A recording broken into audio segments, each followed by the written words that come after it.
Hello students, welcome back to my YouTube channel professor Shubham Tiwari, जहां पे चल रहा है हमारी SY BCom class semester 4 syllabus paper pattern and most important topics आप बोल सकते हो, मोस्ट इंपॉर्टेंट यूनिट बोल सकते हो, मोस्ट इंपॉर्टेंट चैप्टर्स बोल सकते हो। यहीं पे हाईलाइट करा दिया जाएंगे बिजनेस लॉ के लिए कि मतलब कौन कौन से टॉपिक्स अभी से प्रैक्टिस करना स्टार्ट करो, क्योंकि सबसे ज़्यादा अगर सेमेस्टर 4 में एक बात करोगे ज़्यादा जो बच्चों को प्रॉब्लम क्रिएट करता है वो है बिजनेस लॉ।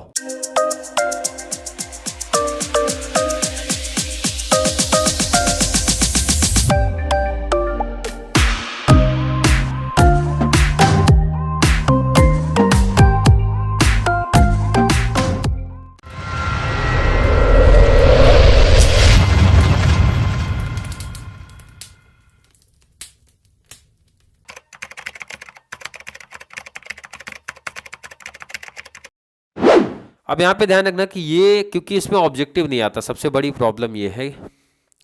तो मैं अभी से हिंट आपको देता हूँ ना कि आप कहाँ से स्टार्ट करो प्रिपरेशन, जिससे आपको भी थोड़ी सी आसानी हो जाए, आप लोग को काफ़ी आसानी हो जाए।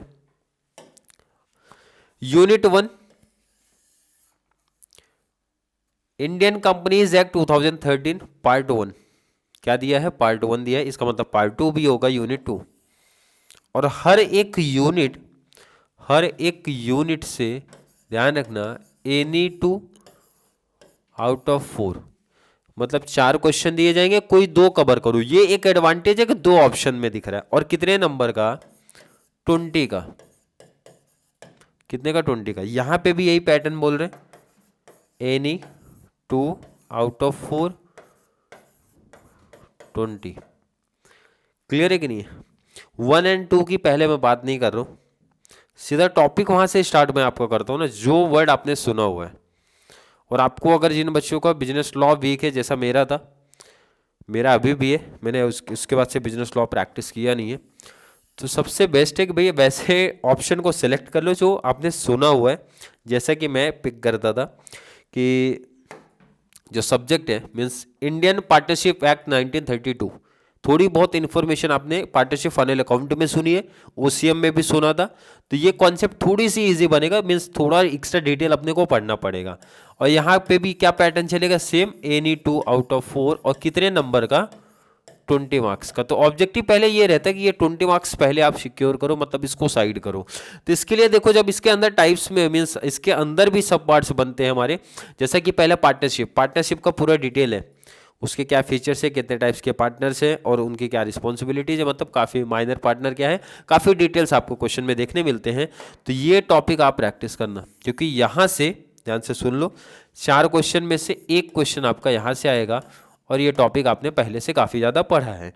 सेकंड आप क्या पिक करोगे फिर? डिसोल्यूशन ऑफ पार्टनरशिप, इसके भी प्रैक्टिकल कॉन्सेप्ट आपने किए हैं, तो यहाँ से भी हमेशा एक क्वेश्चन बनता है।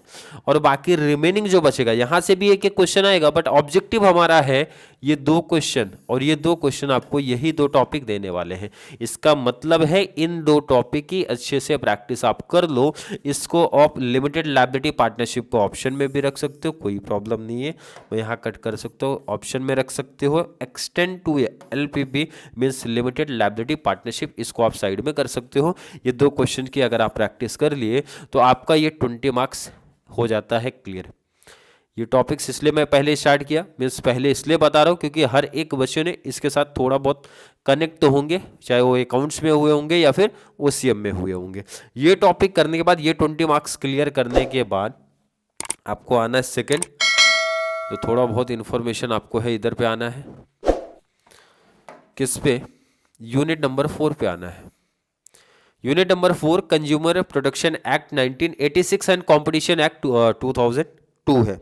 अब इसमें हर एक बच्चे ने जरूर सुना होगा कंज्यूमर प्रोटेक्शन एक्ट 1986 के बारे में थोड़ी बहुत इंफॉर्मेशन थी। राइट्स ऑफ कंज्यूमर आपने पढ़ा था, रिस्पॉन्सिबिलिटीज ऑफ कंज्यूमर है, importance of consumer protection act है, उसके बाद आपने district, state and national commission का कॉन्सेप्ट पढ़ा होगा। पढ़ा कि नहीं? अगर पढ़ा है तो आपको हेल्प हो जाएगा यहाँ पे इसमें। थोड़ी बहुत, ये नहीं बोलो कि एग्जैक्ट वहीं की कॉपी पेस्ट है, क्योंकि ये एक्ट आप पढ़ते हो तो एक्ट में काफी रूल्स एंड रेगुलेशन आपके दिए होते हैं तो वो पढ़ना पड़ेगा। बट ये एक एडवांटेज मिलता है कि आपने काफी कुछ चीजें पहले से सीखी है, जानी है, तो ये बेनिफिट मिलेगा। और यहाँ पे अगर मैं आपसे बोलूँ तो यहाँ से हमेशा एक क्वेश्चन आपका पूछा जाता है। सेकेंड इंपॉर्टेंट ध्यान रखना, अब यहाँ पे ये कन्फ्यूजन नहीं होना सर रेड का यूज किया आपने, ये होगा क्या, नहीं, यहाँ पे ये सेकेंड ही का बोलूंगा मैं। Consumer protection council and radial agency, जो आपने state district state and national का कॉन्सेप्ट पढ़ा था ना, तो और डिटेल्स में आप यहाँ पे पढ़ोगे और यहाँ से भी आपके एग्जाम में एक क्वेश्चन देखने मिलेंगे। तो इसलिए ये दोनों बोला, क्योंकि पहले तो 40 मार्क्स आपके इंपॉर्टेंट होते, क्योंकि ये भी कितना पूछा जाएगा आपसे, एनी 2 आउट ऑफ 4 और कितने नंबर का, 20।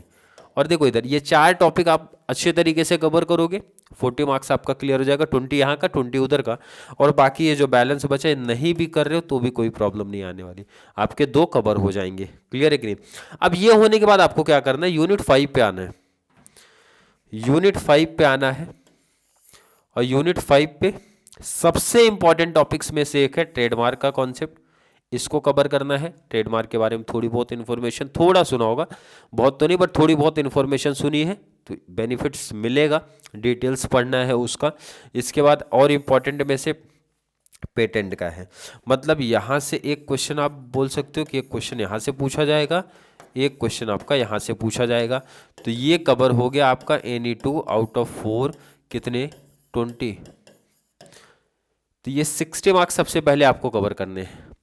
और वही टॉपिक इस देखना कि अगर जो आपका कंपेयर टू आप अगर एस वाई बी कॉम वाले बच्चे सेम थर्ड से कर रहे हो तो 4 आपका बिजनेस लॉ भी मैं बोलूँगा आसान है। जो बच्चे सीए इंटर कर रहे हैं, मीन्स सीए की प्रिपरेशन कर रहे हैं, सीएमए कर रहे हैं, सीएस कर रहे हैं, तो उनके लिए तो आसान है। चाहे आप सेम थर्ड की बात कर लो, चाहे आप सेम 4 की बात कर लो, उन्होंने सीए इंटर में, सीएस इंटर या फिर सीएमए इंटर में वो प्रिपरेशन पहले से की है, तो उनके लिए तो एडवांटेज है। बट उन बच्चों की बात किया जिन्होंने बीकॉम के साथ में कोई एक्स्ट्रा कोर्स नहीं कर रहे हैं, तो उनके लिए कंपेयर टू सेम थर्ड यहाँ पे चीज़ें आसान होने वाली हैं। और जो जिनका बिजनेस लॉ थोड़ा सा वीक है तो इसी पैटर्न में शिफ्ट हो जाना, पहले यूनिट 3, 4 एंड 5 ये 100% अपना जैसा बताया, जो कॉन्सेप्ट बताया भाई वो पर्टिकुलर टॉपिक का अच्छे से क्लियरिटी कर लो।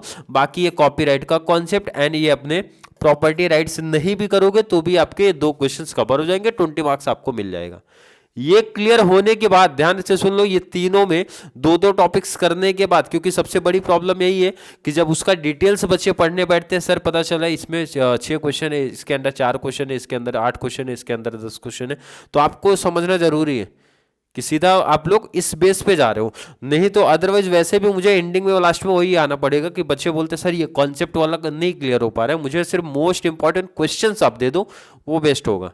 वो हर साल का है, प्रीवियस ईयर भी ऐसा हुआ था, मैंने टॉपिक बेस पे दिया तो बच्चे डिमांड करने लगे सर चैप्टर बेस पे दे दो। ये इसलिए अभी से बता दिया क्योंकि अभी आपका काफ़ी टाइम है, तो सिलेबस एंड पेपर पैटर्न के साथ में इंपॉर्टेंट टॉपिक्स भी इसलिए बता दे रहा हूँ जो बच्चे कॉलेज या क्लास कहीं भी कनेक्टेड हैं बिजनेस लॉ को लेके, तो वहाँ से उस पर्टिकुलर चीज़ों पे ध्यान रखना है और एक थोड़ा सा दिमाग लगाना है भाई चारों टॉपिक्स क्यों पढ़ रहे हो आप। क्लियर है कि नहीं? अभी से पहले उतना कवर करो, अगर आपको नॉलेज के लिए पढ़ना है तो फिर बेस्ट है, आप लास्ट में जाओ ना, सबसे पहले तो आप अपना मार्क्स सिक्योर करो उसके बाद जाओ आप।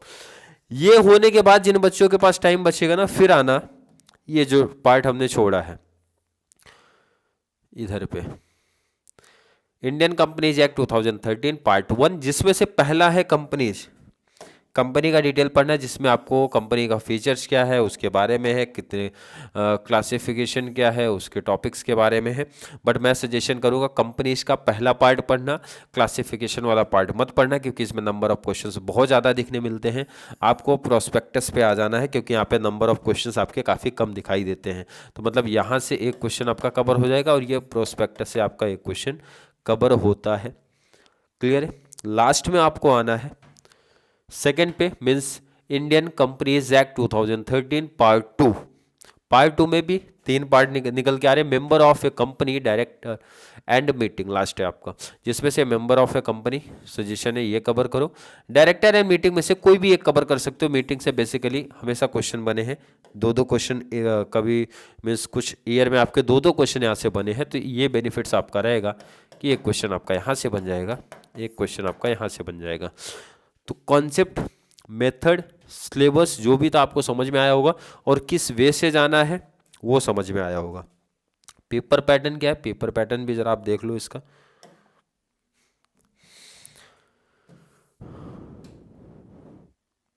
हंड्रेड मार्क्स का आपका पेपर होने वाला है, 3 घंटे का आपका पेपर रहेगा। नोट में ऑल क्वेश्चंस आर कंपनी, हर क्वेश्चंस आपको करने ही है, एनी 2 क्वेश्चंस कवर करना हर एक में से।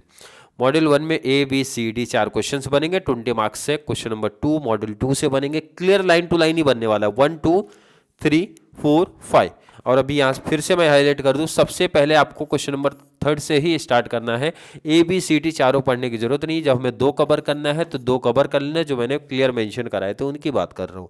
फिर उसके बाद आना है आपको क्वेश्चन नंबर 4 पे, मीन्स मॉड्यूल नंबर 4। इसमें से भी 2 ही क्वेश्चन की प्रैक्टिस करना, 2 जो ऑप्शनल है उसको आप हटा सकते हो, तो भी आपका 100% 20 मार्क्स आपका कवर हो जाएगा। इसके बाद मैंने बताया था क्वेश्चन नंबर 5 पे आओ, पेटेंट का कॉन्सेप्ट आपको पता है वो कर लेना है, मतलब यहाँ पे भी 2 कॉन्सेप्ट आपको कवर करना है, एंड कॉपीराइट वाला कॉन्सेप्ट। क्लियर है, जो मैंने मीन्स ऊपर आपको हाईलाइट कराया था वो ध्यान देना। ये हो गया तो आप समझो, अगर इतना आपने प्रॉपर वे में कर लिया तो केटी वाला टेंशन खत्म हो जाता है। अब स्कोर की, जो बच्चे काफ़ी लोग स्कोर भी करना चाहते हैं बिजनेस लॉ में, तो उसके बाद उनको मेरा सजेशन दिया था भाई 1 पे आना है, 1 पे भी 2 कॉन्सेप्ट आपका करना है, 2 क्वेश्चंस करना है, 20 मार्क्स, 10 मार्क्स का रहेगा, इस चीज़ ध्यान रखना। लास्ट में आपका मॉड्यूल 2 से 2 क्वेश्चन, 3 तो हर एक बच्चे को करना है। अगर आपको एक अच्छा स्कोर मीन्स केटी से बचना है, एक एवरेज मीन्स ठीक ठाक नंबर पे जाना है, 50-55 है, 50 या फिर 45-55 के बीच में, वो तो डिपेंड करेगा किस पैटर्न में आप लिख रहे हो उसको। एंड अदर स्कोर करना है तो फिर आगे का कॉन्सेप्ट आप लेके जा सकते हो। क्लियर है, आई होप क्लियर होगा। पेपर पैटर्न में तो कुछ डाउट नहीं है, क्लियर मेंशन है भाई। 4 क्वेश्चन दिए गए, 4 में से 2 कवर कर लो, 10 मार्क्स का 2 क्वेश्चन, 20 मार्क्स आपका कवर हो जाएगा। क्लियर है, आई होप क्लियर होगा। और अभी क्लियर अभी से ही मेंशन कर रहा हूँ, कंपेयर टू सेम 3 सेम 4 में बिजनेस लॉ, आपका इकोनॉमिक्स, आपका कॉमर्स मुझे काफ़ी आसान लगता है। और यहाँ तक कि आपका अगर जो एफए का भी प्रॉब्लम है, एफए में भी तो काफ़ी आसान से टॉपिक है। क्लियर है कि नहीं, मतलब जो अकाउंट्स एक है ऑडिटिंग सब्जेक्ट, उसमें आप बोल सकते हो हाँ नंबर ऑफ क्वेश्चंस थोड़े से ज़्यादा दिखते हैं कंपेयर टू अदर सब्जेक्ट में। बाकी जो रिमेनिंग बैलेंस जो सब्जेक्ट आपका बच जाता है उसमें तो सिर्फ limited and most important topic से भी आप कवर करके जाते हो, तो भी आपका कॉन्सेप्ट क्लियर हो जाएगा। देखो जो आज की क्लास हुई है, syllabus, paper pattern and important topics या फिर चैप्टर्स जो भी आप बोल दो, इसमें किसी बच्चे को अगर अभी भी कोई डाउट, कोई कंफ्यूजन क्रिएट हो रहा है बिजनेस लॉ का, तो जरूर नीचे कमेंट में ऐड करना है। या फिर कॉन्सेप्ट क्लियर है, वीडियो थोड़ी सी भी आपको हेल्पफुल लगती है तो वीडियो को लाइक करना है, जरा पॉजिटिव कमेंट करो ताकि सर को भी मोटिवेशन मिलता रहे। और एसवाई बीकॉम के लिए भी अच्छी अच्छी वीडियो लेके आते रहे, मीन्स कोई सिलेबस का कोई सीरीज लेके चालू करे एसवाई बीकॉम का भी। अब ये डिपेंड करेगा जितना बच्चे थोड़े से पॉजिटिव सर को मोटिवेट कर पाएंगे। क्लियर है कि नहीं, आई होप क्लियर कॉन्सेप्ट होगा। तो चलिए मिलेंगे नेक्स्ट क्लास में, जहाँ पे बात करेंगे आपके रिमेनिंग जो सब्जेक्ट बच गए, ऑडिटिंग एंड फाउंडेशन कोर्स के syllabus, paper pattern and most important chapters के बारे में। तब तक के लिए थैंक यू सो मच।